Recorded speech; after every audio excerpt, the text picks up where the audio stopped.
Okay, I think we're live. What's up? Roll D5.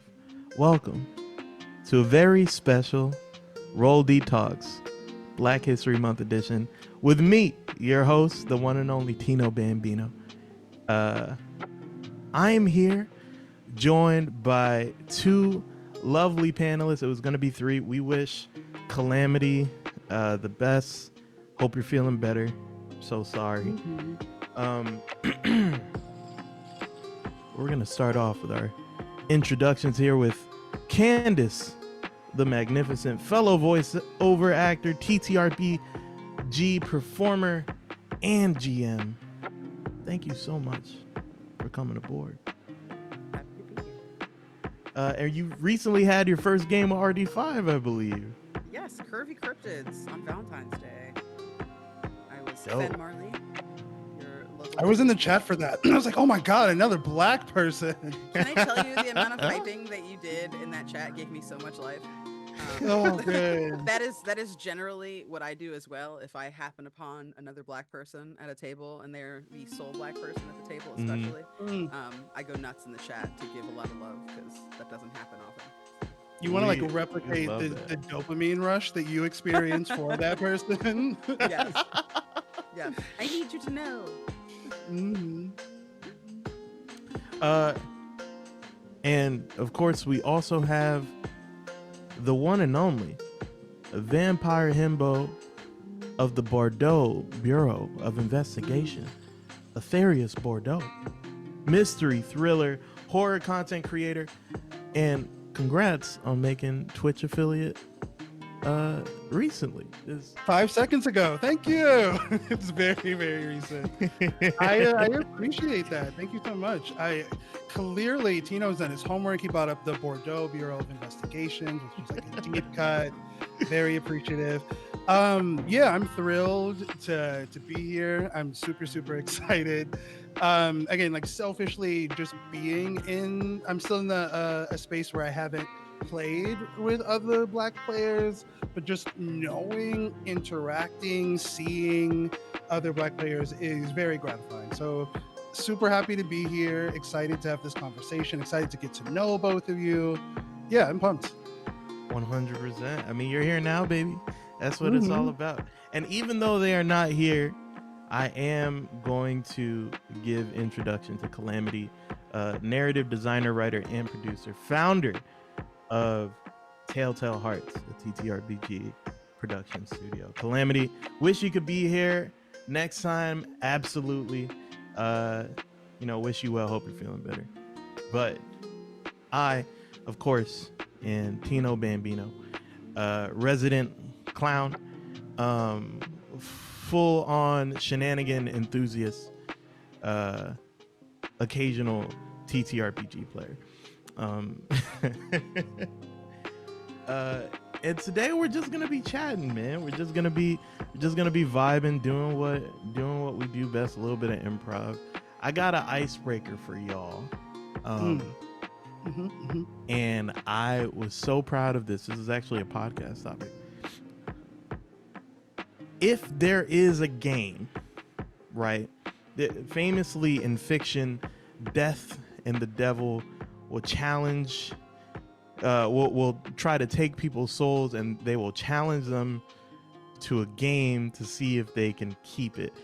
Do you think there is a game that you can beat death or the devil at? Oh, that's good. I need to dig into the recesses and the creases of my brain, Candace. So if you have one in the chamber. The devil. I feel like I might be able to best the devil at it depends on how on what we're talking about as far as what the devil likes to do in their spare time. Okay. Like, I'll give you that. Is the devil like educating themselves, or are they doing deep cuts in pop culture? Because if not, I could throw down on some Jeopardy or Trivial Pursuit or Cranium and dust them.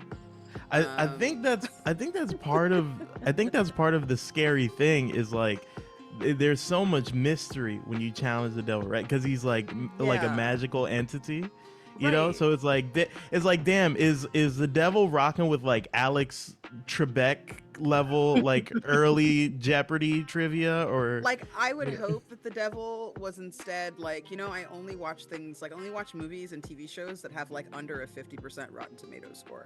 Like, if that were the case, then I'd be like, Right. let's throw down, because I know Right. that and more, right? Like, Oh let's no! hit Fuck. it. I don't know any Downton Abbey questions. I know all of them. Let's go. My I'm one ready. kryptonite. Man, I've been like racking my brain. My immediate answer, and then I was like, oof, I've already been like publicly Yu-Gi-Oh! Challenged to a duel in this week once. But my first that I thought would be Magic the Gathering. I feel like it would depend on the format, a number of different things. I do think that the devil is like a blue only player, probably exclusively either I can plays see only that. blue or only red. I'm gonna say that, or I'm gonna say Jackbox. I have like a very high Jackbox win rate so far, Yeah. like across settings. I've done it for teams that I've ran. I've done it on like family things where I'm like, let's all stop talking and play games so that we can like, have some semblance of functioning at this thing. And I have a pretty good win rate, so I'm gonna say Jackbox and not MTG, because I honestly, I feel like the devil's probably really, really good at MTG. I'm not gonna and lie to you. really That would be a scary one. MTG like devil, devil. The devil absolutely totally knows how to throw down some MTG. The Mhm. sheer amount of money squeezing that game does to its fans, Yeah, including myself. he might be on the Including investor call with Hasbro. Right. You don't know, right? There's a really deep cut. This game is super old and definitely shows how old I am. It's called Monster Mash. The song. It is a game called Monster Mash. It is so. If you look it up, it's very strange. It has fallen by the wayside of history, right? It's lost to time. I have a copy because I'm that person. But basically, you get these little cards that have a monster on it, and then there's a little spinner. So you press the button, and there's a top that has eyes, and there's a middle that has the body and the hands, and then there's a bottom that shows the bottom of the body and the feet. And there's like 4 or 5 different iterations of each. So all of the cards, you have to click the spinner, and then you have to find the monster that matches that matches that spinner on the table in front of you. But the way that you like get the monster is there's these long like sticks that have a little hand on them with a suction cup, and you have to smack the shit out of the card in order to pick up the card. It's Let's bring this back. ridiculous.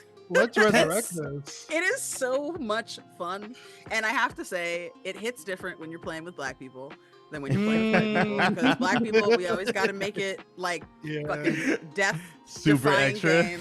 It's way too much. Fades. Yeah, exactly. So in my family, like people get really serious about it. Like people get too serious, and by people I mean me. It's fine. And you gotta like, because sometimes you gotta like reach across the table because there's like 30-40 cards. Gotta like, throw everywhere. them bows. You gotta Just be like fucking, you gotta get in there. You gotta represent your causes. But I would try that with the devil, and I feel I'd win with that game. I just Oh, love the man. nostalgia of those like grocery store like hand things. Yes. that we hear you like throw. Yeah, And they're like completely. They lose their adhesive. Oh, they're and, like, sticky? a couple, Yeah. They're also like they're like gross. And you hit your cat Oh with my it and it's God. done. oh yeah, I was just gonna say like mine, I swear, so many of those were ruined by a very, very fat orange cat from my childhood. Yep. why does everyone have a fat orange cat like somewhere in the mood. recesses of their memory? Yeah. Mine was Rocky. His name was Rocky. It's because Oh, orange mine cats do was whatever the fuck they Otis. want. Yeah. that's Yeah, I love That's that. why. I recently Yeah. decided to make TikTok kind of, I'm gonna be honest with you, there's like some level of necessity to it, right? Mhm. In being a creator now. And I think one of the most like delightful surprises that's come from that is the cat content. And I realize that this firmly puts me like in a certain category of social media consumption, but it's not political. Oh my goodness. Sorry, my Alexa just said something about root vegetables. Did you fucking hear that? No, Sorry. that's Rude. Excuse me. I calm down, apologize for Alexa. her. She just wants what's best for you. Yeah, apparently she's like, this is her passive aggressive way of telling me to eat healthier. Yeah, she needs to relax. Yeah. Okay, I got it under control. But yeah, I'm sorry, she ate my train of thought. But yeah, Cat content. Oh yeah. It has been. It's like such a wholesome dopamine rush. Like I moved away from the hell site. You can imagine which one that is. Yeah. In an attempt to like kind of change my relationship with social media. Threads has been like amazing at that. I think Threads is probably my favorite social. It's like the least toxic social media site, at least in my experience. I have heard a lot about like people seeing a lot of adult bots on their feed. I haven't experienced that, but I do recognize that that is like a challenge for some folks. But yeah, it is made TikTok more palatable for me to be able to see like a bunch of orange cats just fucking shit up and knocking things out of folks' hands. Absolutely being mental. Yeah. So satisfying.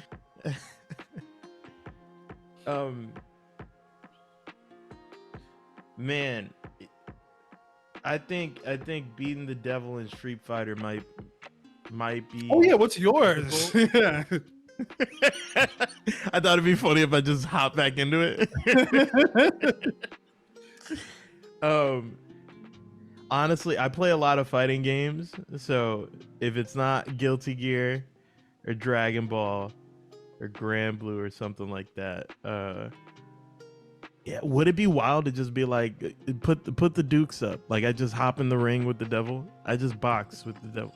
I think if it's Kumite style, like not like strength based, because again he's magical. If it's Kumite style, just like points, I think I could.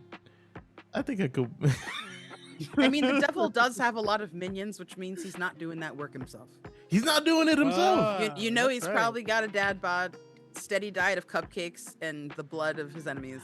I mean, like gluttony is a sin, right? That's like what I'm saying. He's not gonna be agile. Yeah. I agree. Okay, bet. I appreciate the vote of confidence. Of course. Yeah, I could hop in the boxing ring with the devil. See, for a fighting game, for me, I'd pick Capcom versus SNK2 because like this many people have played that game. Like you cannot find it. Candace, what a deep cut. This is what I'm saying. You got to stay with deep cuts. You a real one.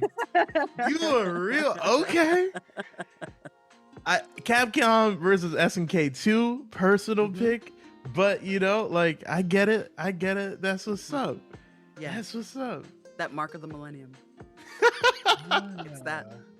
I think like if I had to choose a fighting game, like if it's genre specific, it'd probably be that Balls game for Sega that was so broken. I don't know if you all played that. Where like all of the fighters were like made of balls. I think it was BALLD. How do I not? I feel like I remember that. I didn't have like a Sega, but I remember. I don't have the chat open, but if you, I need to open it up.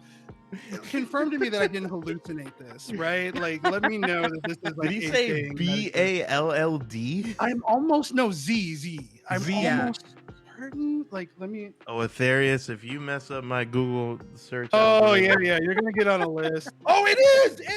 Okay. Balls is a 2-player 2.5 action fighting game for the Sega Mega Drive Genesis. It wasn't like great, and I was very young when it came out, when there was really no such thing as a bad video game or a bad movie. It was just like there are movies and games. What was there? Yeah. And I think like at the time it was really poorly received, but I remember settling like a lot of stuff in this, and then the all the mini games for Pokemon Stadium, like where you fling the rings on the Diglett and like the sushi thing with Lickitung. With Lickitung, yes. With the Ratatats running on the treadmill. Yes. Oh my Aetherius, I goodness. gotta say, you're brave because like all of my memories of those things are like I lost against the computer. Like those games are hard.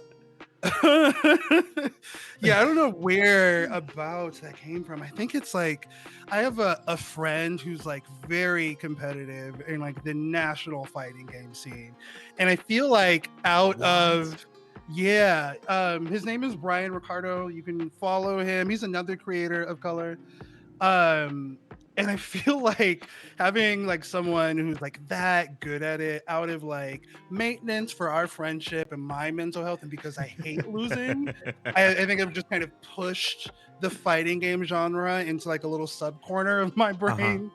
But that was the only one I could Relatable. think of. Yeah, I guess Nah, I Smash to get it. some extent, the older ones. I would never challenge the devil in Smash. Never. That is Never. a devilish game. Yeah. Evil game. Yeah. Mm-mm. I love myself too much. Word.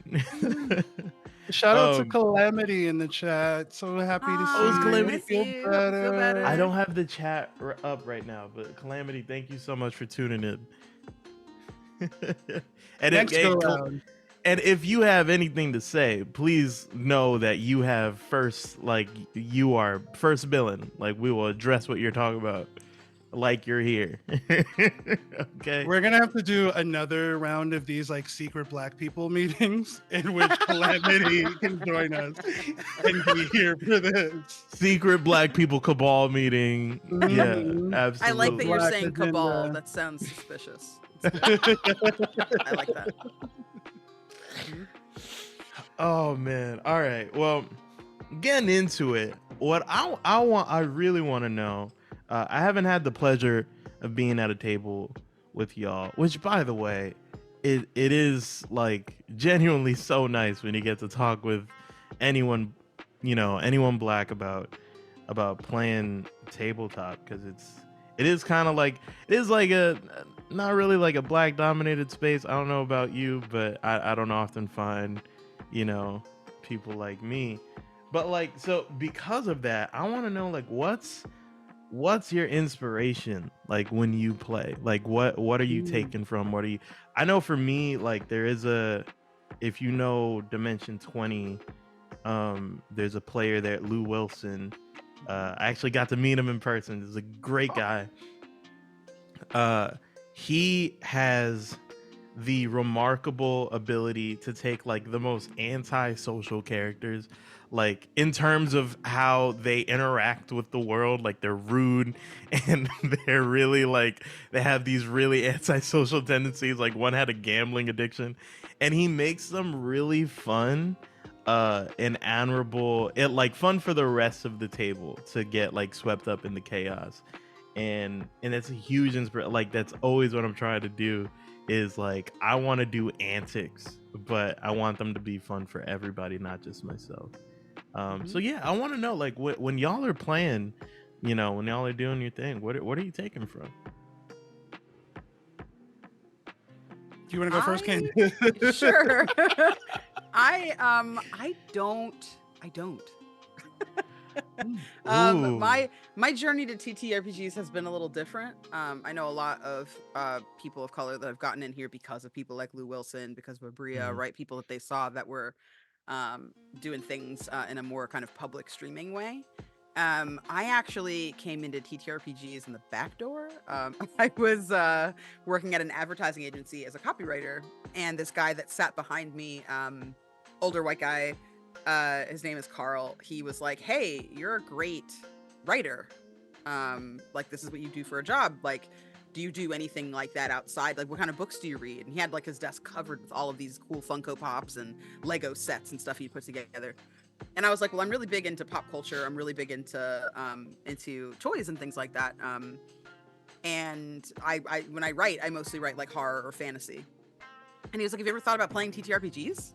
And I was like, honestly, yeah, I've wanted to forever, but nobody ever has space at their table. I can never get an invite, right? And of course, Mhm. like every table has no femmes, and almost no black people, and if there is Right. one, it's one, and he's okay with the racism because he wants to play, and that's the only way he can play is if he's That's okay with he the has to racism, put right? up with it. Yeah. Right. So I've always been like, no, and I think people look at me and they're like, you're not going to put up with that. We're not putting you at our table. So I never got to play. And he was like, well, I want to play. We're going to play in a conference room. Do you want to come? And I was like, yeah. He's like, the GM is brand new. We're going to do the Dungeons and Dragons starter set. So we did that. It fizzled quickly. The GM found out his wife was having a baby and was like, can't GM anymore. Got other things. So Carl stepped up and started GMing Savage Worlds. And so I started playing Savage Worlds at HC conference room every other Wednesday for like 3 years until the pandemic came. Then we played online. Then I GM'd my first game after playing for like 4 years at that point. And then Carl was working on he's working on Savage Pathfinder. Savage Worlds has a Pathfinder edition where they did a collaboration with Paizo, and he was running that for us when the pandemic came as our home game. So he was too busy, and that's how I started running because our game group wanted to meet, especially because it's a pandemic and there was nothing else to do. Yeah, there's nothing to do. So I took that on, and then he was streaming one day with the creator of Savage Worlds. They needed another player, and they were like, "You're really good. I really enjoy playing with you, and everybody I talked to about you wants to meet you. So do you want to come aboard?" And I was like, "Sure." So I didn't know I didn't come from watching Dimension 20, Right, Dropout, Critical Role, like nothing. I knew nothing of any of that. I just popped in, and my first campaign was a Deadlands campaign. It was like 10 episodes. And I just sort of like drew from, I guess what I draw from is like acting. Like I used to act when I was younger in like high school and elementary school and things like that, like in grade school. But every one of my characters, almost every one of my characters, I source a person in Black history for that I feel embodies who that character is or has like an aspect of that character. So like Fen Marley, a Fen is like a swamp, and then Bob Marley because she likes smoking her weed and loves everyone. So I was like, that's my character's name, right? Like that's so I don't pull from anyone like that, but I do derive a lot of inspiration now that I'm in this community. Yeah. Seeing other players of color and being able to like hear their stories and see how they do things. Like now that I'm in it, I do pull inspiration from other people that I know. But before I was like, I don't know anything about this. I'm a badass baby origin player. story. Oh my god. That's so cool, dude. It's been a really wild journey to get here. It has not been easy to be a Black TTRPG player though. I don't have to tell y'all. But it's complicated. It would be the first time I played with another Black person, I want to say was like 7 months in. It might have been a year in. Yeah, it was a year in that I finally played with another Black person. Because I started, my first game was like January of 2021, I think. And then, 2021. And then I think I first played with a Black person April 2022. Wow. I was the GM and I had a Black player. Her name's Danny. She's great. Shout out to Danny. She doesn't play a ton, but she was great. I ran Monster Hunters Club, which is like an 80s Goonies Stranger Things sort of vibe. And then I met Calamity a few months later when I ran a TTRPG called Thirsty Sword Lesbians for Pride. I had like a big Pride campaign that month, and that's where I met Calamity. Oh my god. The artist for Thirsty Sword Lesbians actually did art for me and Julie's campaign. That's so fucking cool. That's so cool. Oh my god, they're so talented. Commissioned them. They're so talented. Woo. Yeah. That's fire. Amazing. That's amazing. Yeah. And I can tell you, like, as you go, it becomes easier to make those connections. Like, as you move through this space, a big part of the reason I said yes today is because I wanted to meet new people. And I think that the interest in finding others like you and finding perspectives that are like yours is something that is so much easier to do online. Like, I hear you on fuck Twitter, like, fuck Twitter. But also, I found so many people there, so I haven't left Twitter yet because it's been really good to me. I've hard had. To let go. It is. I'm not a person that gets a lot of haters commenting in my stuff. Like, people don't bother with me, I think, because they know I'm just going to be like, fuck you, block. So I haven't had a lot of that, but I have had friends that have had really bad experiences that almost quit or that are now on private or what have you. So it's a slippery slope there. Yeah, but I'm really happy to meet new people. And we're happy to meet you. Let me just say, Elated. I just took like an incalculable amount of information from what you just shared about how you navigated this space, about how you brought in. That is fascinating. I am the baby here. I'm like the right at the outset, baby's first actual play actually is coming up. Yes. Relatively soon, which I'm pumped for. I think I'm doing Philly by Night, which I'm really excited about. But That's so exciting. This is my favorite system and setting. Vampire the Masquerade has always been my brand of strawberry jam. I entered TTRPGs through my local game store. I was going for Magic the Gathering, and they had some like public sessions. I think the very first time I got to play at a table was actually at like PAX Unplugged a few years ago, which is like very specific settings, right? Like you're going to a convention in which people are, and so my introduction to it, I think it's been interesting. I, being new in this space, carried like some level of surprise. I'm both like unsurprised and surprised, right? About like the just objective and kind of overwhelming whiteness in a lot of TTRPG spaces. And I think for a hobby that has existed for decades, that really confused me, right? This isn't some new fangled thing that I think people are trying to wrap their heads around. This is a hobby that has existed for a really long time. So many of like the progenitors in the hobby and the big games seem to be like relatively racially inclusive. And I think one of the most confusing things to me, just as a very quick ADHD aside, was that like this community is so inclusive, especially as it pertains to like queer identities, gender identities. It's one of the gayest communities I think out there outside of the gay community, right? 100%. It is like very queer. And it is like fascinating to me that same olive branch doesn't seem to translate to like racially diverse communities. Like we've demonstrated for decades that we're willing to bring in the otherwise. Why doesn't that include more Black players and Latinx players and etc.? But to answer your question about where I pull from, I can only really here talk about the one character that I've written, which will be for Philly by Night, which I think is March 9th, I want to say is when that happens. I wrote a character. Yes. I don't have the chat up, but I think Aaron is in the chat. Aaron has the deed. Shout out to Aaron, my laundry, my sis. Like I wrote a character whose Blackness was foundational to their experience and how they navigated the world. And I think one of the things that I've loved about Vampire the Masquerade in particular is that it self-describes as political horror and personal horror. And so in building that out, I wrote some really like personal things. I wrote like probably too much, right? Like I wrote from childhood on up to embrace. Classic first character. Yeah. It's okay. Absolutely. So much. It's all right. And I think like what I really loved. So my character is turned by a much older vampire who is a Vietnamese descent. This requires just like a fraction of VTM lore. So there is a clan within Vampire the Masquerade called the Ministry, and they turn very specific groups of people. They turn people with Egyptian descent.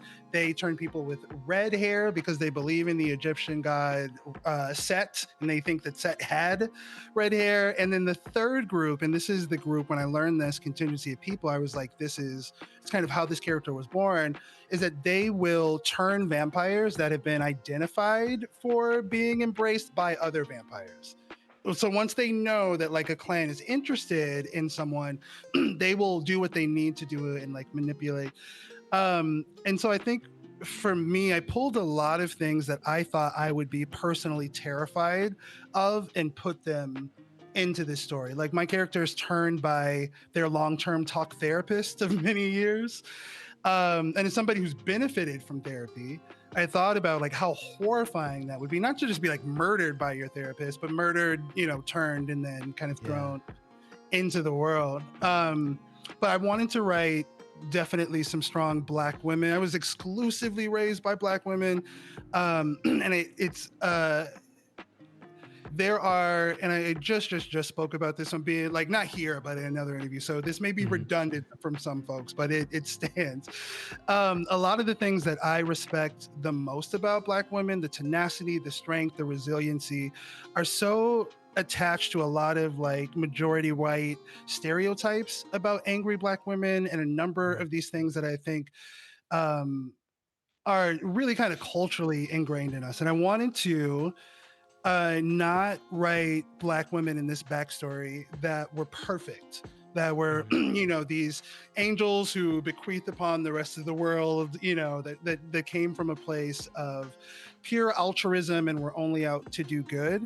And like, I trusted myself and my lived in experience to do that, to three-dimensionalize these women in a way that made them feel lived in, that made them feel like, they weren't cartoon characters. And for that in particular, so I mentioned my character is turned by a different clan because they've been identified by another clan. That first clan, the woman who identifies him for being turned, I really based a lot on both Kerry Washington, the actress, but I think even to a bigger extent, Olivia Pope. I am a PR and like media professional. I worked in politics. I've worked for governors, for mayors. I would not have been in PR if it wasn't for Olivia Pope. If I hadn't seen like that representation and just this baddie who had no fear, who was like, and it was also like not a good person. I love Olivia Pope, don't get me wrong, but she's awful. horrible like anti-hero. She's not, like she definitely stole an election. I think we all like, spoilers. But in writing, having that like frame to pull from and designing this character out was really good. And my hope is moving forward, I want to be able to have the opportunity to do what you described, Candace, which is begin kind of pulling inspiration from other creators, particularly other creators of color. And I'm hoping now that like, I know like 2 more than I did like 2 hours ago. So I feel like I'm trending in the right direction on that. But yeah, I think for me, it's a lot of like my grandma, who I was raised by, is incredibly strong. I wrote my character being raised in like a single mother household. And I was able to pull from a lot of my experience and watching my grandmother who raised me. And when we struggled with things like food security, I saw what that did to her. That was something, and I don't know if I've gone this deep in like the character explanations elsewhere about that, but that was something that was really personal to me that I wanted to, I think, inject in to this character so that A, they felt more grounded, but B, it felt really real to me. I've had a bunch of careers prior to PR. My first degree was in social work, and so I've worked for a number of different like social welfare programs. And I have like looked into the face of a lot of food insecure people, and being able to show, I think, a side of, God, I'm going to say maybe the human experience, because there is no, like, one thing I learned in doing that is that there is no kind of archetypal like welfare recipient. It is everybody from all walks of life, from all races, from all, and being able to turn some of that life experience and some of these things that I've gone through into fodder for like building out a character so that they feel like more than just their stats has been satisfying. Yeah. Listen, you say you were a baby, but like this is some high level role play shit. You're bringing a lot to it. Yeah, you're bringing a lot to it. I think that you're really on a good journey as well, because part of what makes you better as someone doing RP, especially when you're starting out, is trying to kind of marry some of the things that you have real life experience within your characters, so that way you can drive that home a little stronger. You can argue a little harder. You know what your character is going to do when faced with an issue regarding that, right? Like if you're in your game and your GM throws you, hey, so, you know, there's a person that you see on the street, like a human, and you can either go after this nightclub full of people who have a bunch of money, or you can just kind of stick to the dregs of society, so to speak, and go after these poor people, right? Like you're going to make a very different choice than somebody who's never faced that actual food insecurity in your life, right? You're not going to, somebody else might go, oh, well, no one's going to miss this person. This is lower risk. Whereas someone who is familiar with that is going to go, that person is already struggling. They deserve a chance. These people have limitless supply of everything they need. No one's going to miss them, right? Like someone is going to miss this one, but no one's going to miss that person that's partying in the club at 2 a.m. They can just get a new one, right? Like that's right. So like that's a really interesting choice. Yeah, that's an interesting choice that someone else might not get to play. And like I don't want to like take over, Tino. If you have other stuff to say, I have something to say. By all means, please. So what you said about finding the space at tables with other Black players and telling stories that are important to you and that matter. So as a baby TTRPG player, something I can warn you about is assessing comfort levels. Because you said like, oh, you know, this is very inclusive when it comes to LGBTQIA representation and inclusion, right? And that's very true. There's like a whole world out there, if you are even a little bit queer, for you to explore in TTRPGs. But like that same acknowledgement and understanding doesn't come to people of color because it's work, right? White people don't realize that there is work that needs to be done to foster an inclusive environment, right? And often foreign work too. Correct. Correct, right? Like there's so many, and I know that I'm not the first person to coin this term, well-meaning white people that are like, I'm gonna do what's best, right, by Black players and Black people, right? And or Latin players and Latin people, or Asian players and Asian people, right? Not realizing that the model minority myth is something that's ingrained in them. Black people being lazy is something that's ingrained in them, right? It's something that sits in the back of their minds because of the world that we live in, right? Racism hurts everybody. It's not just that it hurts people of color, right? It hurts white people too. It ostracizes them and alienates them from people that might otherwise really understand their plight in a lot of ways, right? Like welfare. Like that's something that affects all kinds of people, not just one race of person. So when you level that up and you get into places like this, right, where you have people of color coming to tables that are diverse, I cannot tell you how many times I have sat and made a character that is beautiful, that is complex, that is interesting, that has pros and cons, that has the good and the bad, and I sit down at an all-white table and I'm immediately the villain, even though she's done absolutely nothing wrong, right? I cannot tell you how many times I have like put in the work and I show the fuck up and I show the fuck out, and then like the VOD is released and my picture's the smallest, or like somebody is like the chat is going crazy about a character, but like talking about how wonderful all the femmes are and how hot they are, but my character's the only one no one's talking about, right? It's that passive stuff that happens where someone doesn't recognize that they're doing this or that someone is doing this, and they don't see it because their experience is this big, right? They're white, so this is what they have. What we have is this, right? We have a full screen that we're looking at. And when you have a situation like that where you have to be better than just I'm a nice person. So many white people tell me, well, I'm a really nice person. I don't have to read White Fragility. Well, I'm a really nice person. I don't have to educate myself. I'm a really nice person. I have Black friends. It's like, do your Black friends talk to you about race? No, it never comes up. Okay. Well, let me tell you, that means something, right? Right. So for you to be a GM and for me to sit at your table and the only person of color is me in this entire village, because it hasn't occurred to you to make Black or Latin or Asian or Native NPCs, right? Because that's not your worldview. That's not your experience. You've now made me the only Black person in this entire kingdom. Why must I be the only Black person in this entire fantasy made-up kingdom, right? Like the reason that Olivia Pope works as a character archetype, right, in pop culture, the reason she works is because there are other positive role models and positive depictions of Black people, right, that are there. Like if you don't have a foil, right, if you only have a Black antagonist and no black protagonists, you're saying something to me, whether you want to or not. I watched Dune the other day. I know people love that movie. I'm not trying to yuck anyone's yum. Bunch of Asian shit everywhere throughout this movie. One Asian guy, and he's a bad guy. Like, how did we get here, right? Like, there's 2 AAPI people. That's it. Like, it's that kind of thought process that doesn't happen when you have people of color in the seat, right? Like, all of the NPCs pretty much in my stories are people of color. You'd be hard pressed. There's like 3 white people, and that's it, right? Because there's enough of that, and most of my players are white. How many white people do you need, right?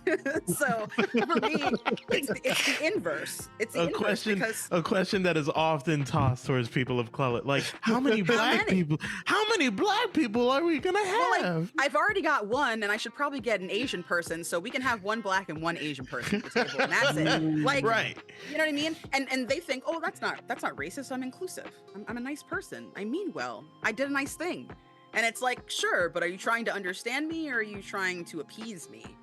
Because those are 2 different things. Understanding experiences outside of yourself are different. And I think that TTRPGs are a beautiful example of what can happen when people have trust at the table and they can tell those stories. Like, the stories I've told at mostly or all black tables or mostly or all POC tables are vastly different than the stories that I bring to a table where almost everyone is white. Like, I can't, you know, the very first campaign that I did was Deadlands. I did not have a bad time, but I made a character who was Gemma as a child, and then we fast forward, right? Something happened, everybody left this area, and now we're returning. So my character came back to this town as Gem Freeman, right?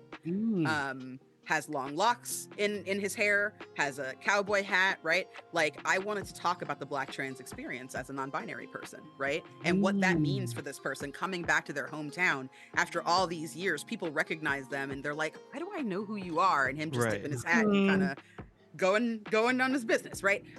It was a wonderful time telling that story, but I was at a table that was all cis white men. That's it. It was me, and everybody else was a man and cis and white and straight. So my story didn't get told the way I wanted it to, right? Me and the GM were on some shit. We were good, right? GM got it, but like the other players made room as much as they knew how.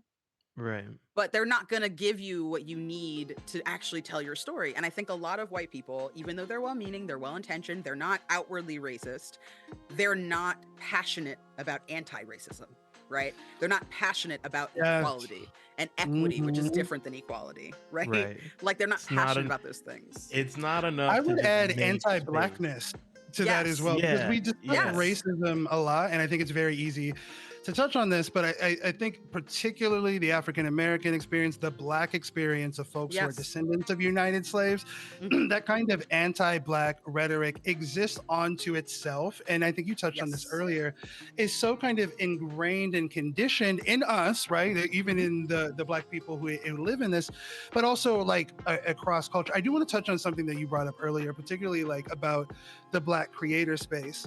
And the idea of, you know, you do something and your picture is the smallest, right?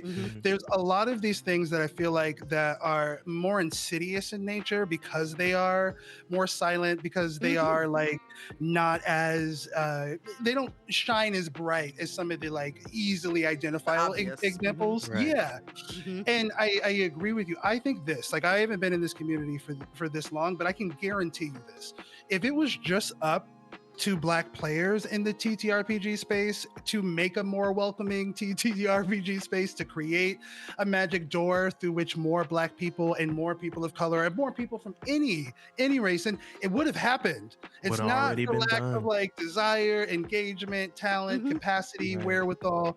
It has happened because there is, I think, this complacency that is baked in. I think in part because of the overall inclusivity. It kind of feels like a little bit of a like, well, we checked this box, we have let these folks in. And to me, like I had to reconcile with this early on stepping into this, that like in calling out inequity in this space and being and speaking to it so directly, that inevitably is going to have an effect, right? They're like, we are in a space, unfortunately, where we can self-express the same way that many of our white peers might be able to, but because of our blackness and our culture, it is seen as ungratefulness. It is seen Of as course, playing into like the angry black person being stereotype. difficult. Hmm. And I don't, and if you are like a black creator watching this, or someone who's thinking, particularly if you're thinking about doing it, like there is space for you to show up as yourself. It is Absolutely. inevitably going to be more difficult, right? But Mhm. I would much rather we navigate this, and honestly, like having this sense of community and just meeting other people with a similar experience is incredibly like powerful. But with the idea of black creators needing to navigate this space as a smaller, more compartmentalized version of themselves for the sake of being able to get opportunity, for the sake of, they trying to level a playing field that is already to their disadvantage is Mhm. heartbreaking. It is. Yeah. And I think it really is going to take that subliminal piece, the parts that I think are the most uncomfortable for folks to talk about, are the parts that I feel like are the longest kind of living in these spaces. They seem to be like the most seemingly intractable because there is no existing conversation around it. If there is, again, it is this thing where like you are weighing, and this is the ballad of the black professional period, self Mhm. authenticity and opportunity are Yep. always at odds with each other. You always gotta Mhm. balance them because someone's putting them at odds. To be Yes. fair, Yeah, yeah, and Yes. it's it's never heartbreaking. actually. Yeah, Mhm. it's. I'm choking up right now. Yeah. Well, I just want to say too, folks, this took me a while, and I've talked about this a little bit on socials and other places, but it took me a long time to take the plunge into content creation. One, because I didn't see folks like me who looked like me doing the type of content that I Mhm. wanted to do. And like I want to say to the potential black creator out there, or someone who's sitting on the fence, someone who is a creative, like we need your voice. Mhm. We need your talents. We need your presence. We need you to show up in these spaces. And I understand foundationally how big of an ask that is, especially given what we have explored tonight. But I think if anything, I'm hoping, and it is going to take more than one conversation. It is going to take more effort. It's going to take more than one like specific month dedicated to black people to undo these decades of conditioning that so many of us, all of us to some extent, have been through. But I understand it may be scary, and I think jumping into content, putting your creative self-expression out there, period, full stop, irrespective of any other identifying factor, is horrifying for a lot of people. The idea of being that authentic, the idea of showing the world your authentic self is scary. The adding your blackness into that mix, and especially if you're entering, it doesn't matter what space you're entering either, whether you want to do like crafting as your content or wherever, if you don't see yourself represented, it is exponentially a much heavier lift to Mhm. walk into this. And I want to like encourage you and embolden you to do that, to take the step, to make that leap. We need your voice. Things will not change unless we have more folks willing to step forward. And again, I understand, and I am so empathetic, and I'm talking about, I feel really confident talking about this because I just did it, right? Like I'm not Yeah. pulling from like 20 years ago or however long ago. Like I just made a leap of faith. I landed into a fucking thing of hay, Assassin's Creed style. You can do this. You are capable. We need your voice. And my hope is if there is one black creator who, out of hearing my story, Tino's story, Candace's story, Calamity from the chat story, who feels emboldened enough to like roll the dice literally and figuratively, like that is an enormous success. And so if anything, whether you're watching this live on the VOD, wherever, do it. We need you. I understand it's scary. There is community for you on the other side. It may not be Mhm. immediately identifiable, but we need more black voices. Sorry, like I stood I up think way high in a soapbox for that. I think too though, it's important to encourage these new creators to reach out. Like when I got here, like I said, Yes. there was nobody, right? When I got here, it was just Mm. me standing around, I everybody getting yeah. excited. Hey, Candace, do you want to play games with me? Because Do I you don't want have to any join black the? people on my channel. I actually wanted to touch on that Yeah. because my my experience coming up in TTRPG, as it's so funny because I really feel like I'm the middle child in like our little dynamic here, like but my experience coming up was definitely, my relationship to TTRPG was so related to performance, because I, even though I played, you know, my first time was actually being a GM for a game with my ex and another friend, and then not long from there, you know, just like doing improv and stuff, I kind of landed playing with other people in the space. But yeah, like I found this space was so white dominated, and which, you know, it comes with some feelings, but what I wanted to say was that that feeling of battling authenticity and being kind of automatically tokenized, not necessarily like maliciously or even purposefully by people, but just, you know, by the well-meaning white person that wants a black person in their game, right?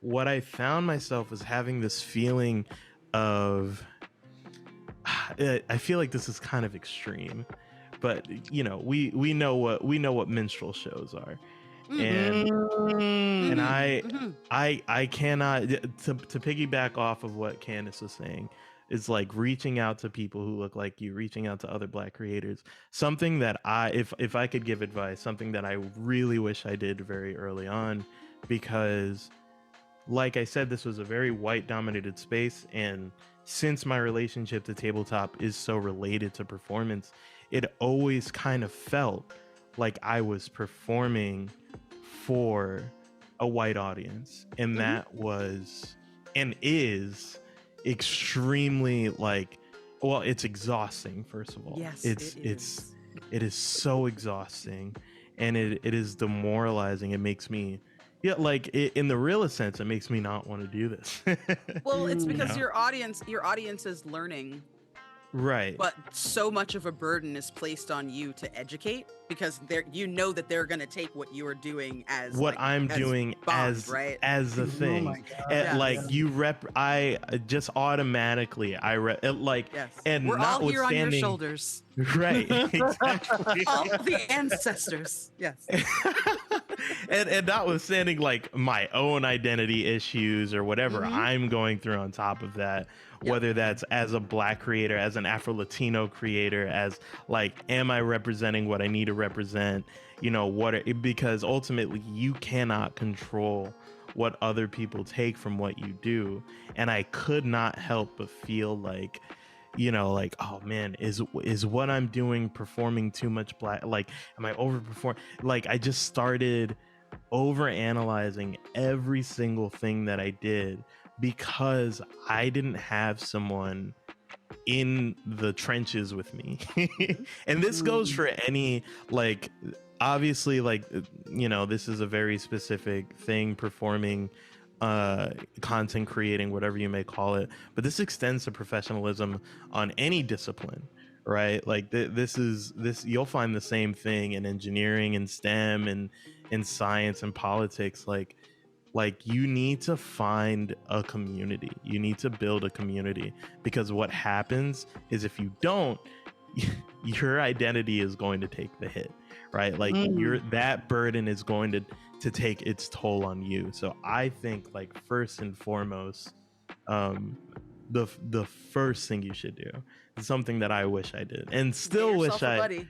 is get yourself a buddy, get yourself a duo. Yeah. I love that. I didn't have that either. I did not get a buddy. Definitely wish I had something very so first of all, I think, Aetherius, I think you mentioned PAX Unplugged, yes? Yes. Yep. Okay, so that's my number one favorite convention. I've been twice. I am never gonna not be at PAX Unplugged. It is so nice to be around people. This past PAX, something happened to me that changed all my shit. And really just was like a punch in the face. And it wasn't planned. It was very impromptu. A friend of mine that I content create with, my friend Kay, she is co-owner of Chaotic Wholesome. They are actually running an all-black table right now of Fate that I'm in. for Black History Month. Very cool. We can talk about that in a minute. That is some other shit. We need the promo. Oh my Yes, god, it absolutely. is so good.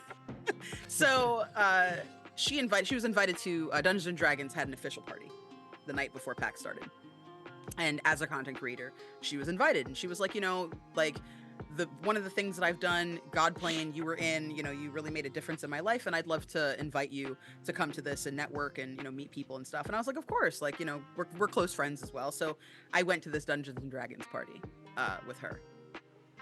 And while we were there, I was introducing them to people. Like, I'm really good at introducing myself to people when I'm actually introducing someone else. So there were a bunch of people there. I already knew Urban Bohemian, so I was like all up in his stuff. But I got to meet Ifi Nadiwe, right? Who's awesome, right? Fantastic. Very new host cool. of actually. Really, really great.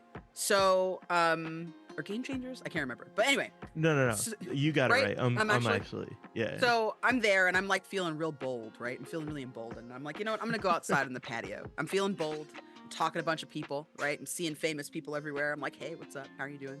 And I go outside. I'm standing there for maybe 20 minutes. And like within the hour, I was standing in a group with at least 8 other Black tabletop role players.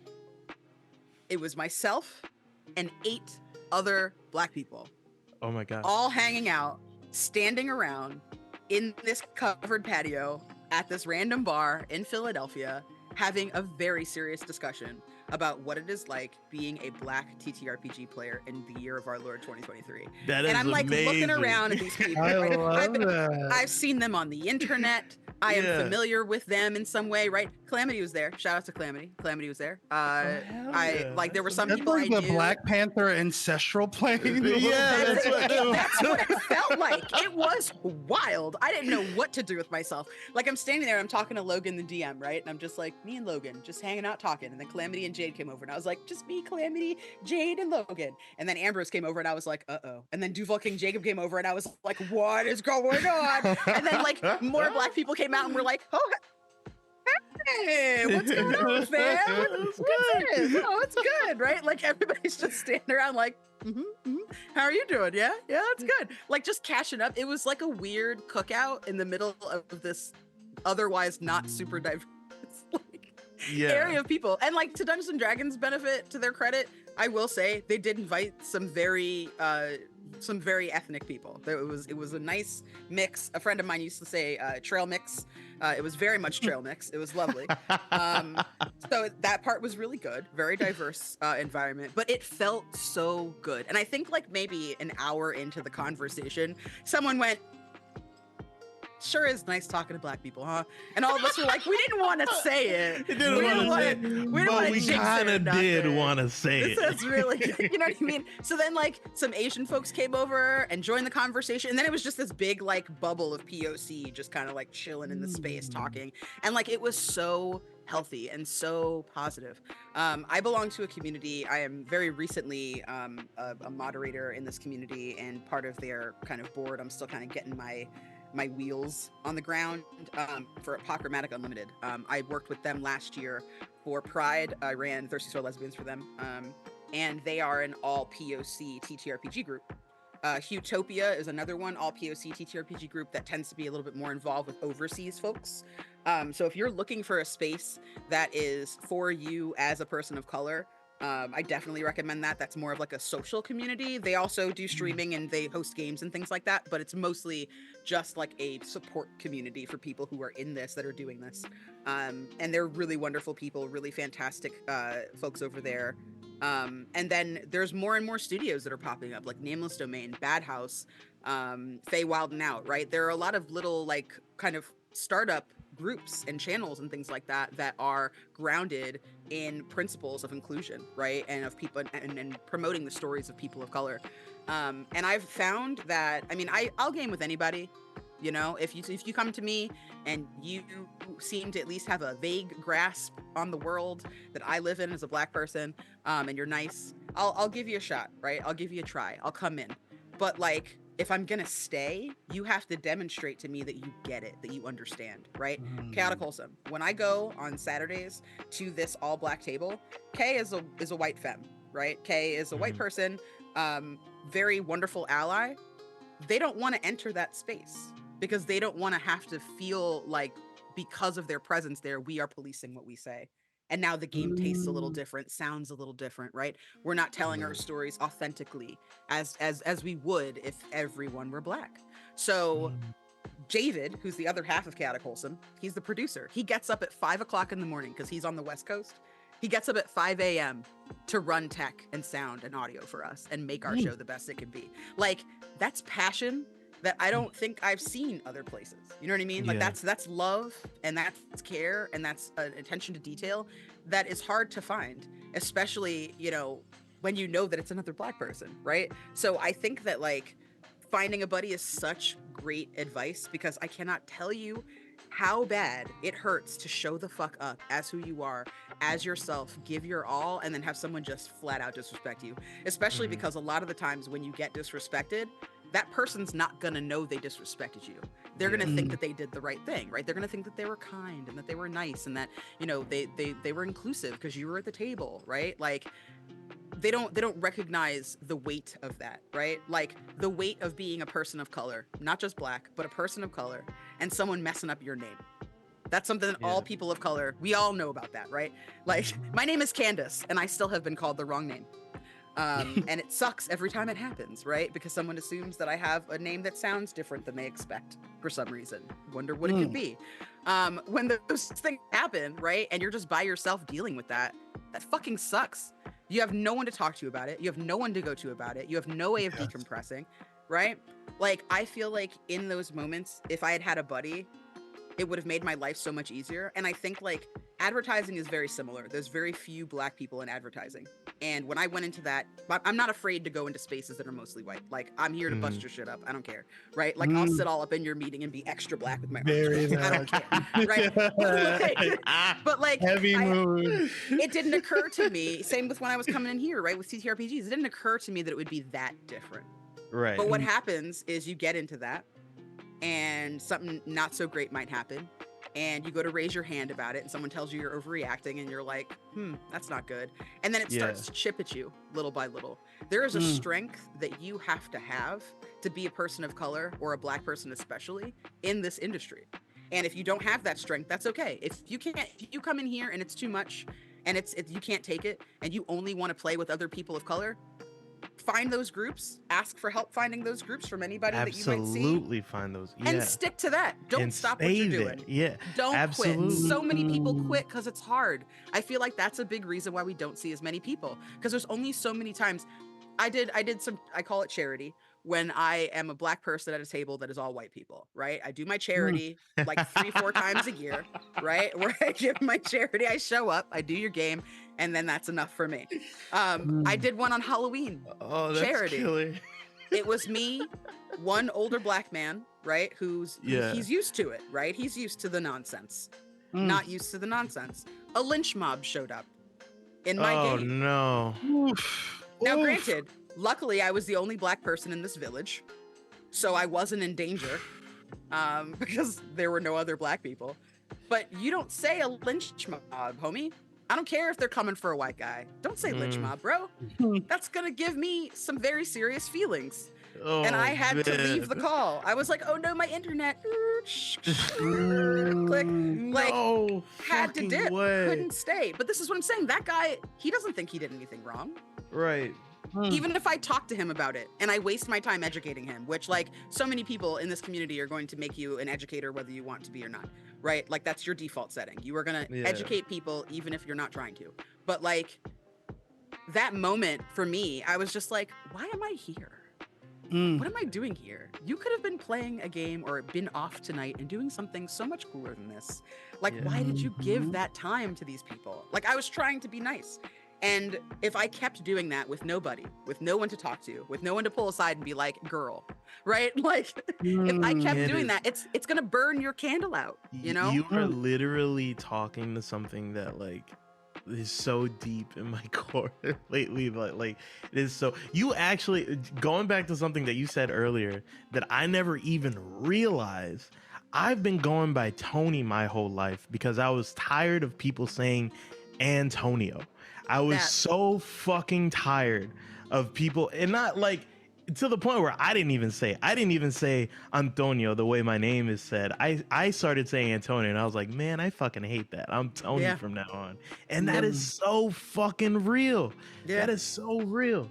Yep. God damn, like because you put yourself in a smaller box and a smaller box and a smaller box and a smaller box until one day you're like, what the fuck did I get in here? Right? I'm like, I don't belong That's in like here. the worst case scenario is that you allow all of these things to kind of chip away at you, and one day you're going to look in the mirror and have some difficulty recognizing because of the amount of compartmentalization necessary. And I think it's one thing, like it's already, I think, just we've discussed this at length, difficult to step just into this hobby, like as a Black person, to be a creator in this space. It's like a whole other.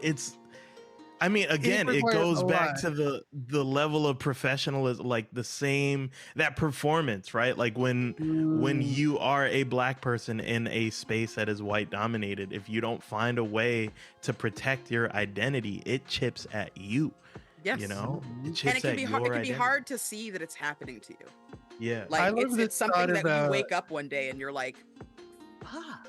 Right? This thought about like you really don't, and I think this is a really poignant point.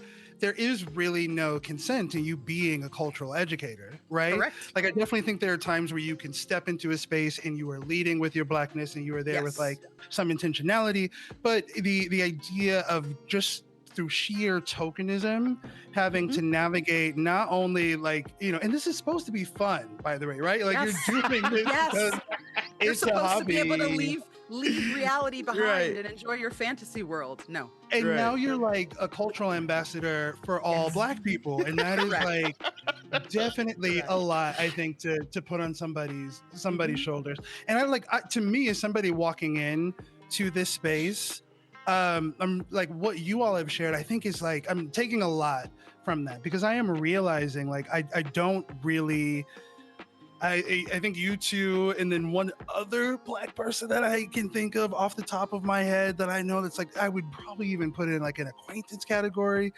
are the only times I've ever been able to experience this kind of catharsis. It's very much, it's like a much more significant and serious version of like when you have like a coworker that you hate at work and then you meet somebody else who also hates that person. Right. You kind of join in this catharsis that they're so annoying. Like, yes, they suck. But I really like, to me, that's the actionable thing. One thing I want to like ask the both of you is like about the path forward, right? Like moving forward, I think to me this is never going to be self-rectifying, and simultaneously it's never going to be solved on the backs of Black creators and DMs and players alone, as much as we try and as much as like put on our shoulders. So like panning the camera back, what do we feel like is missing? To me, like in the immediate, I think about like organization. I've heard a few different like Black specific groups in the TTRPG space that I'm gonna need like all the information for at the end of this. But I think because this problem is so systemic, the solution needs to reflect that. And I'll just pose that out there. What do you think systemically needs to happen in this space? I don't want to go first. If you have something you immediately have to say, I don't want to just. I'm still waiting for an Afrocentric tabletop game to come out. That personally, like, that's where I'm at right now. Like I need where's my Wizard of the Coast for Black people and Afro Latino people, right? Like, I will direct you over to Journey to the Radiant Citadel. That is an open door for Dungeons and Dragons stuff. Into the Motherlands was a game that was supposed to be picked up by Andrews McMeel, but that fell through. I think they're trying to figure it out now. Kalimba with a Y, that's another Afrocentric TTRPG that I think was being worked on.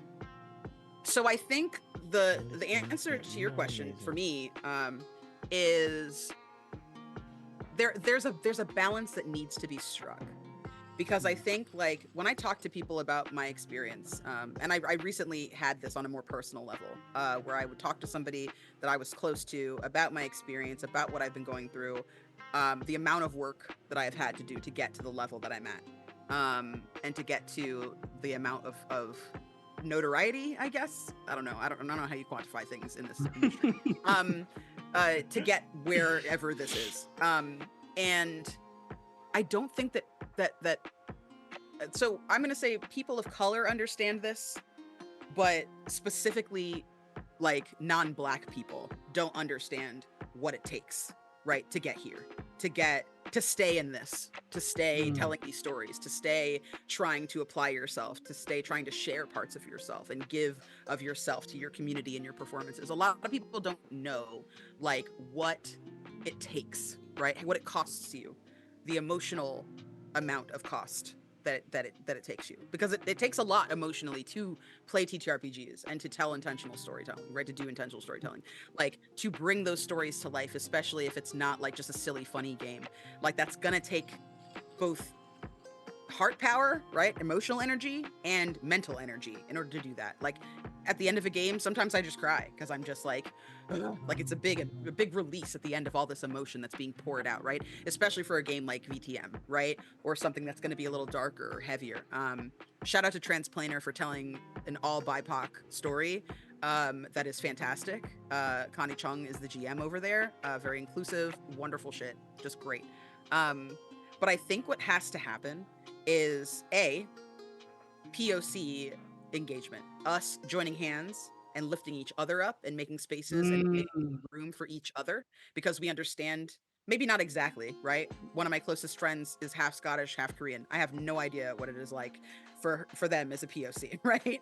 Especially as a white perceived POC, which is that's a whole other conversation of what you do when white people think you're one of them and are racist around you, instead of to you or at you, right? But we have like she has been my buddy, right? That's who I started talking to at first until I found more and more people to communicate with.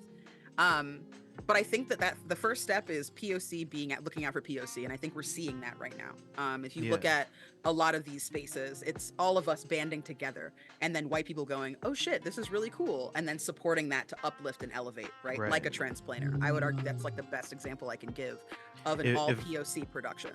If I can shout out, I know I talk about it literally every time I am on stream, but Gubap Anwa, which is me doing my part to support something that is POC, a Polynesian, like totally based tabletop game that I do with Julie Ciel. Shout out another ally. I love Julie.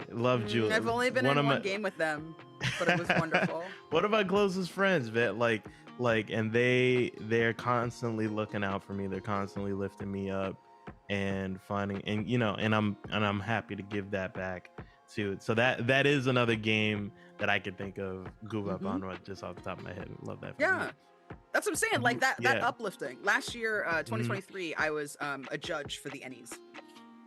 If anyone is even slightly interested in that, please reach out to me, because I will tell you what to do and how to apply. It's every, I think either April, May, June, somewhere in there is the application period, but I was elected an Ennies judge. And I feel like something that a lot of people kind of on the back end can do to kind of help with TTRPGs as a whole is being part of those conversations, being part of those discussions, making sure that you're applying for things like that so that you're in the room, right? There was some racist shit that got absolutely sent for judging, and I judged it hard, right? Like made a whole list of things that I don't like about this. And then you fight for the things that you want to uplift, right? You fight for the people of color. You fight if someone's like, "Oh, I don't understand this coyote and crow. What's that about?" Okay, well that's all about the native experience, y'all. You got to read that shit. So see this first page, it's inclusive. It talks to you about what to do if you're not native, right? Like that's how you can kind of make those bridges. But again, that's POC for POC. The second tier of that are white people putting their money where their mouth is about allyship. Don't tell me Can I say you are an something to that really ally. quickly?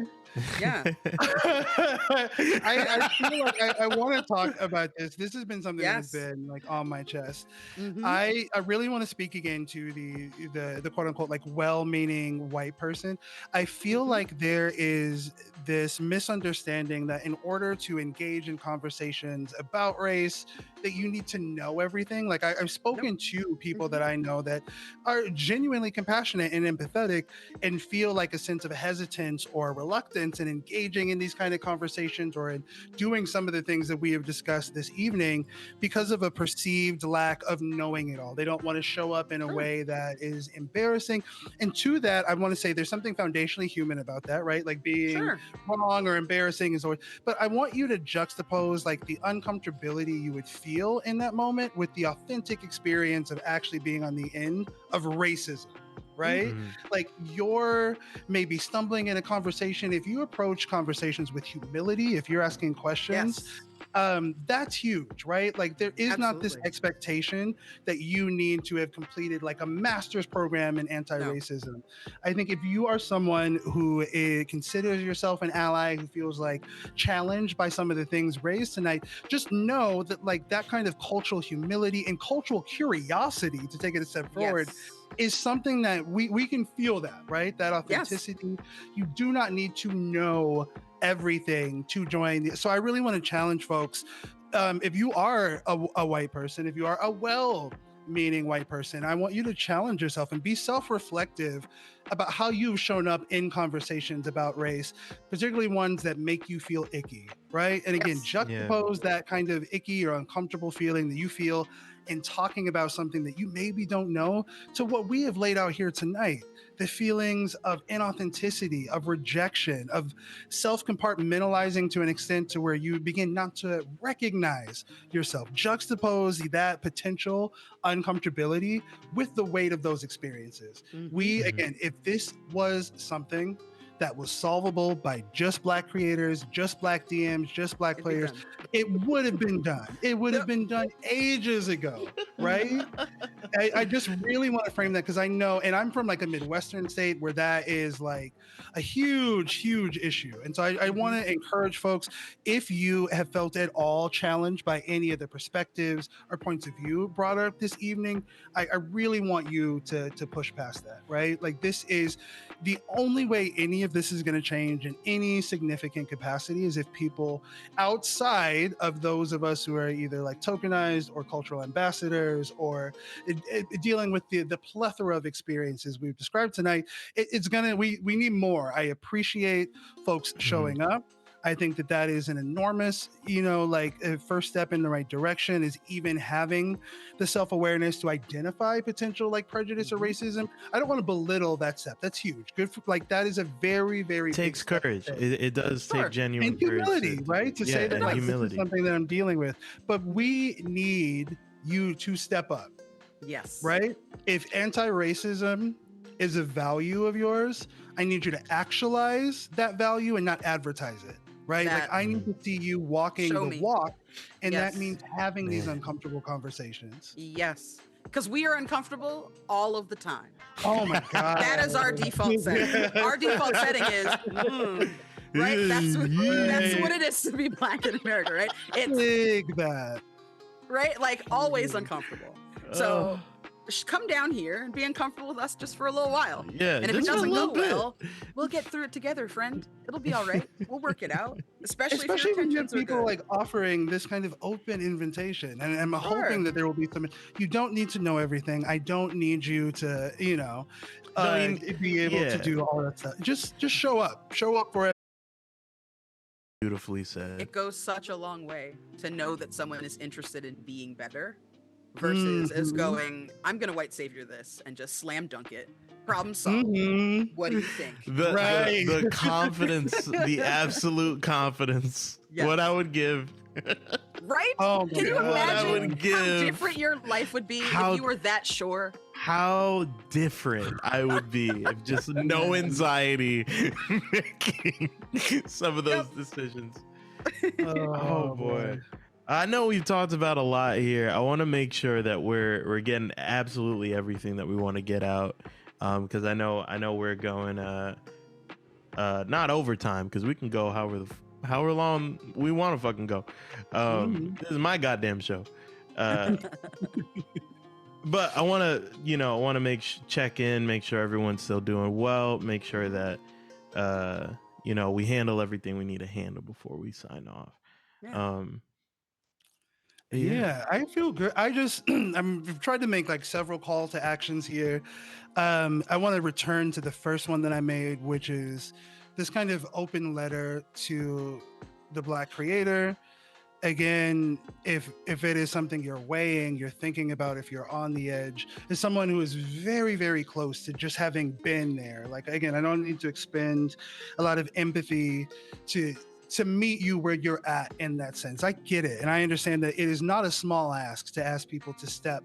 Again, like even just asking, if I asked one of my friends, one of my Black friends to step into the TTRPG space, that's already an ask. I'm already asking you to, for recreation, to bring yourself into like a majority white to space deal with where all of this shit that we've just been talking about. Right. And it's different, right? Like I still like I would even juxtapose like it's something like MTG, blah blah blah. There isn't this emotional component. There isn't this like inhabitation of another human being. There isn't the same opportunity for catharsis on the other hand of that.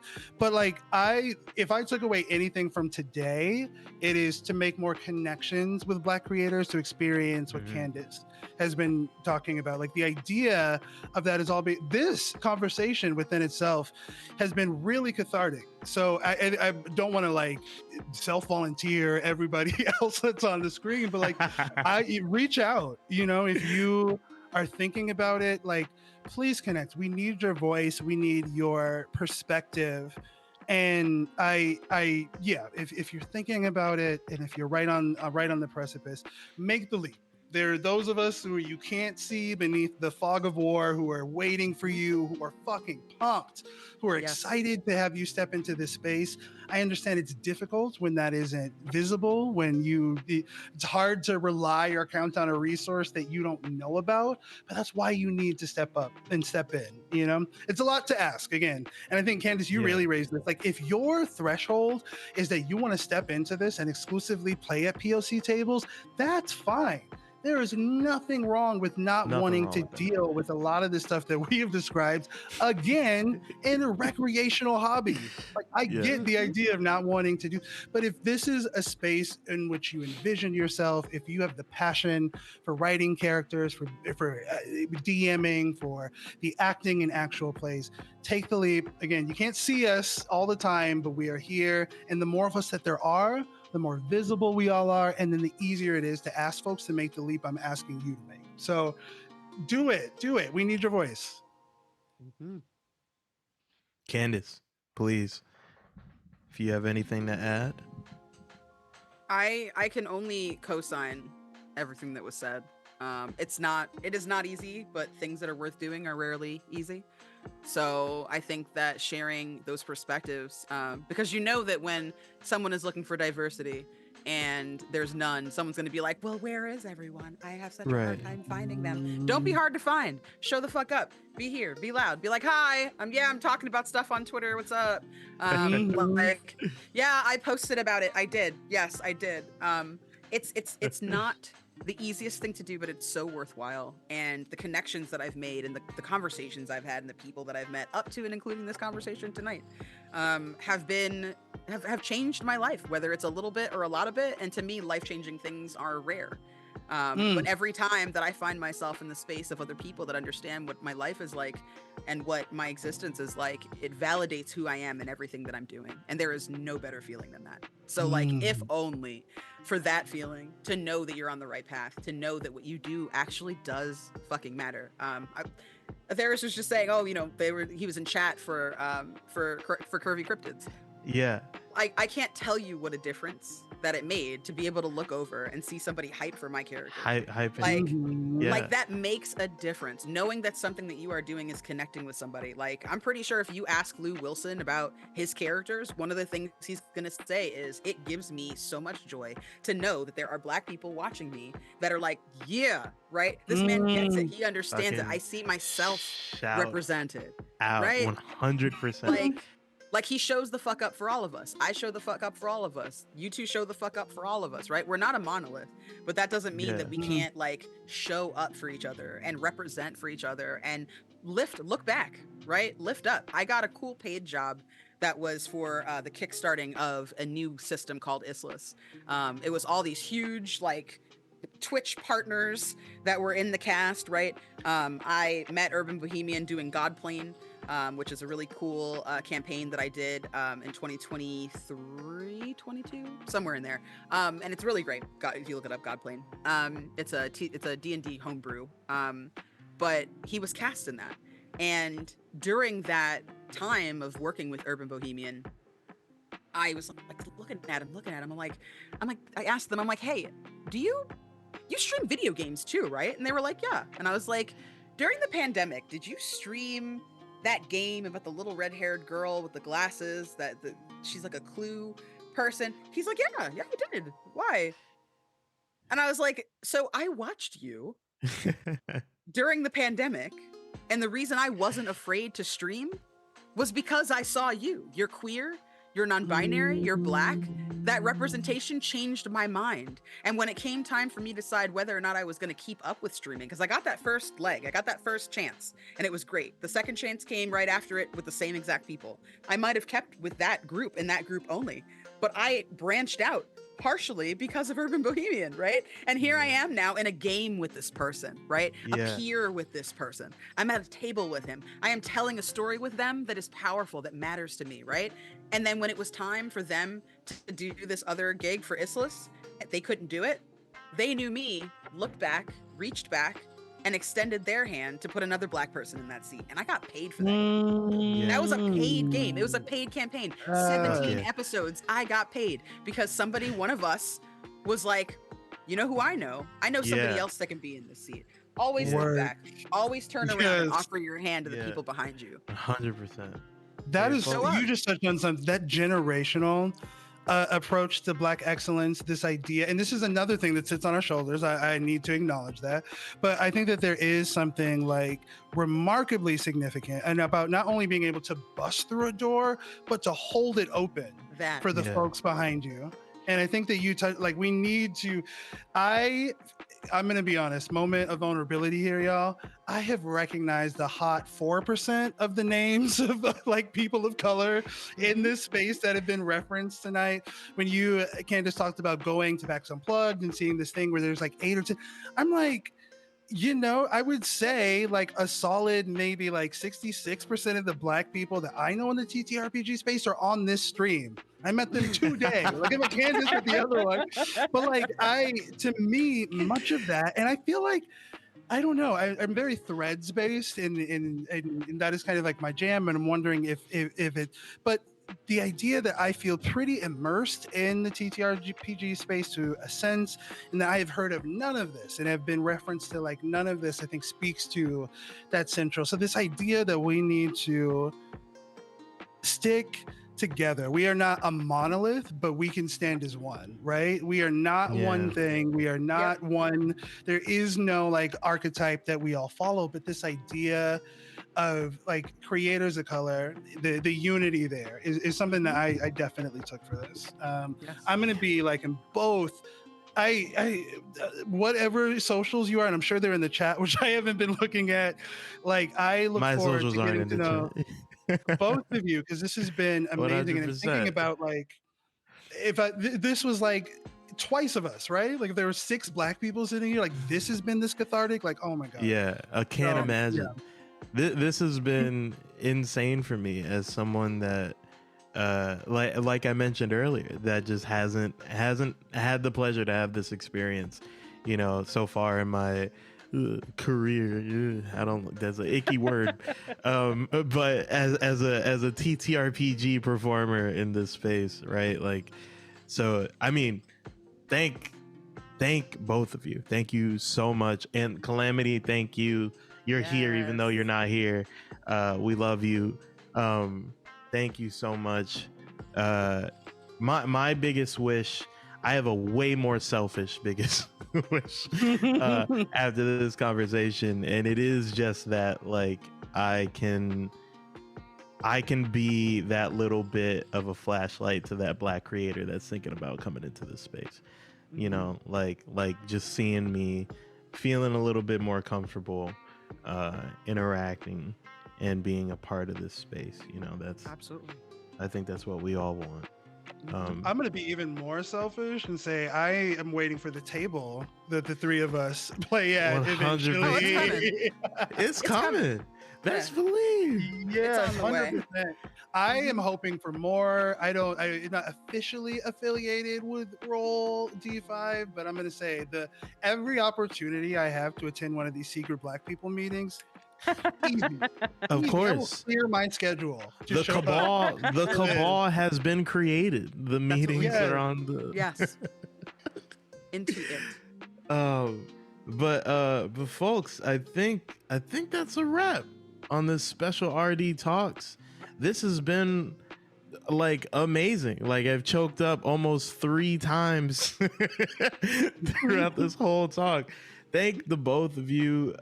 Please, before we sign off, I want you both to plug your socials, plug yourselves. I want people to be able to find you. Let's start with Candace. Candace, please. Sure. So my name is Candace, also known as Candace the Magnificent. My pronouns are they, she. You can find me on Twitter and Blue Sky at the Candace Marie, at Candace Magnificent, everywhere else.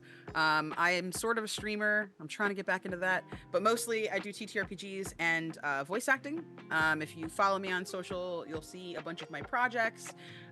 If you would like to hear more of me or see more of me, on every Saturday for the next 2 weeks, Body and Soul over at Chaotic Wholesome. It's called Body and Soul, a soundtrack to see forever to. It is a Fate game, all black table. And we are old gods of Africa that have been transported here with black people going through different time periods in the 20th century into the 21st, talking about just kind of like how these old gods perceive the world around them. The VODs That is so badass. are I available. want to It's every really time. good. Can I I'm like, tell such you a the thing tea? exists. The Please. tea that is thrown down at this table, because there's so much comfort of telling the story. You can see the VOD on YouTube, Chaotic Wholesome Presents. You can see me every other week in What We Do in the Shallows, which is a 5e queer horror pirate campaign, very much tongue-in-cheek. You can also hear me on Otherworld Hollywood, which is a majority BIPOC podcast. It's Call of Cthulhu, set in the 1950s. Wherever you catch your pods, and Bloom and Blight, which is a trans-led podcast, which is Girl by Moonlight. So if you like magical girls, you can see me in that.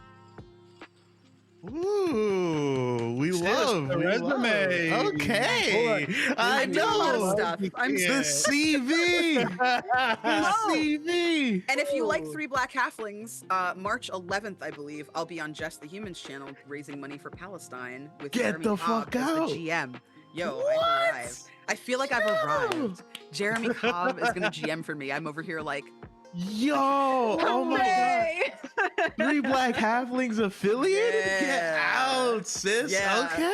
In the okay. teeniest way, but I'm soaking it up. I don't care. No, you're I'm in talking there. about it. You're in there. You, honey, have made it. Conversely, your boy just stepped into this. I made affiliate like 45 seconds ago. But I on most socials am Vampire Himbo. So it's Vampire Himbo with no space on Threads and Instagram, and then it is Vampire_Himbo because some asshole beat me to it. And that's going to be on TikTok and on Twitch. Primarily, I am a mystery, detective, thriller, kind of horror content creator. I have a stream that is going to start. I'm streaming tonight, honey. Woo! So if you want to join, if you are Yes. interested, every stream is this kind of collaborative investigation. I do a really good job of bringing people up to speed on that.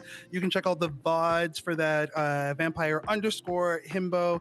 Additionally, I think I'm having my Roll 5 debut on, I want to say March 6th. He said Okay. confidently, I want to say it's March 6th.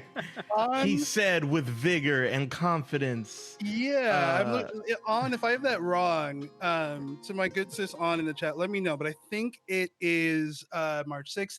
And then March 9th, I will be debuting Jean Pierre. slash Riley Howard. Again, it turned into Vampire the Masquerade. Oh, I will do a shout out. I just did the Characters Without Stories podcast. It was my first time being invited to something as like a creator. Like I said, I've worked in public relations and media. I have prepped a lot of important people for interviews. I'm in this part of my career where I'm stepping in front of the camera for the first time, and it has been really, really like cathartic to just be able to speak in my own voice, to not be ghostwriting, to not be doing any of these things. So yeah, definitely check that out. I actually did that interview for that podcast about the character I'll be portraying in Philly by Night. So if you want the tea, if you want to get the scoop on why my character is pretending to be somebody else, why I'm like playing with a false identity, I go really probably too deep. We got dark. It No is such thing. lots of stuff happening in that, and you can check that out wherever you find podcasts. But yeah, thank you so much. I am looking forward to expect an invitation for the next Secret Black People meeting, the SBM, if you will. I cannot wait for the next one of these. Amazing. Yeah, so this is Roll D5. Obviously, you know where to find us because you're watching this right now. I do want to give a shout out to Roll D5 for giving us the space to have this conversation. Shout out to On for helping organize this, getting these wonderful creators together. I'm Tino Bambino. My socials are very difficult to find because I do not have a cohesive name across all social media. I'm not even on Twitter anymore, but if you want to follow that, that's at Stanza Demanza. I am on Instagram at Sweet T. That's sweet with 2 3s _, T with 3 E's. Did he get that? I didn't. I'm like conceptualizing that in my brain. I feel like we should put that in the chat if that isn't part of your like thing. It's not. I need to update the Twitch command, but here we go. Right now, I've gotten so good at typing it out. Boom, right there. There it is. Sweet tea. Okay. Excellent.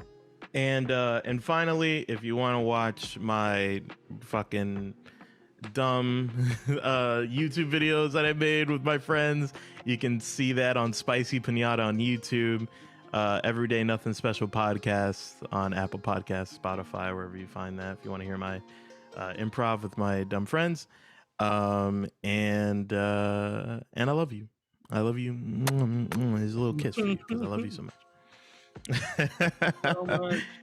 Oh, really quickly, last, I want to give a shout out to my good Judy, Aaron, my laundry. There's a group called the TTRPG Collective, which you should join if you have not.